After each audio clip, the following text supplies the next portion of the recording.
ক্রীড়া মন্ত্রণালয়ের উপদেষ্টা মহোদয় জনাব আসিফ সাহেব যিনি হয়েছেন, কোটা আন্দোলনের যে স্টুডেন্টরা আছে বা যে সমন্বয়কের ভেতরে একজন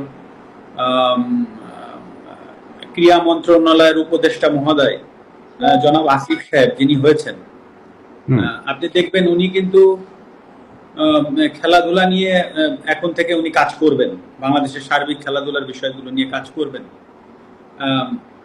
এখন যদি আল্লাহ না করুক কালকে একটা প্রবলেম হয়, আল্লাহ না করুক যদি কোনো একটা খেলাধুলায় কোনো জায়গায় প্রবলেম হয়, উনি কিন্তু প্রধান উপদেষ্টা মহোদয় ডক্টর ইউনূস স্যারের কাছে যাবেন বা সিনিয়র উপদেষ্টা মহোদয় যারা আছেন উনাদের সাথে আলোচনা করে এসেই কিন্তু উনাকে স্টেটমেন্ট দিতে হবে। ইটস ভেরি সিম্পল, কারণ উনি একটা দায়িত্বশীল জায়গায় আছেন। তো হুট করেই একটা সমস্যার সমাধান উনি একা কিন্তু এসে এই আপনাদের সামনে মানে প্রেসের সামনে হুট করে বলে ফেলতে পারবে না। তো দায়িত্বশীল জায়গাগুলো কিন্তু অনেক কিছু চিন্তা করে কথা বলতে হয়।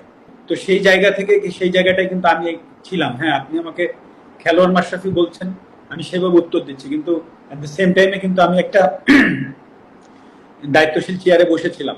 তো হুট করেই আমি কিন্তু ফ্রন্টে এসে একটা কথা বলে দিলাম, আর তাই নিয়ে একটা বিশাল আরো বড় কিছু হয়ে গেল।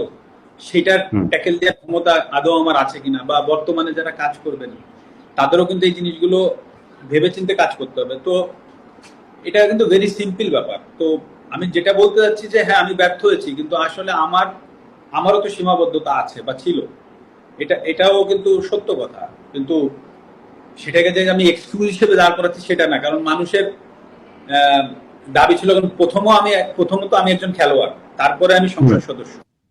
কারণ আমি খেলোয়াড় থেকে আমার পরিচয় মাশরাফি না হলে আমি অবশ্যই ওই সংসদ সদস্যে আমার যে ডাক নাম ছিল, আমার নড়াইলের মানুষ চিন্ত কৌশিক নামে, সেই নামে আমি নিশ্চয়ই সংসদ সদস্য হইতে পারতাম না।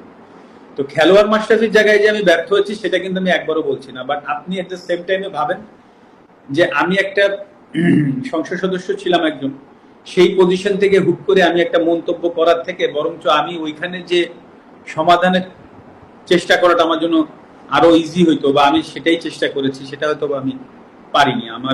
সেটাই আমার ব্যর্থতা।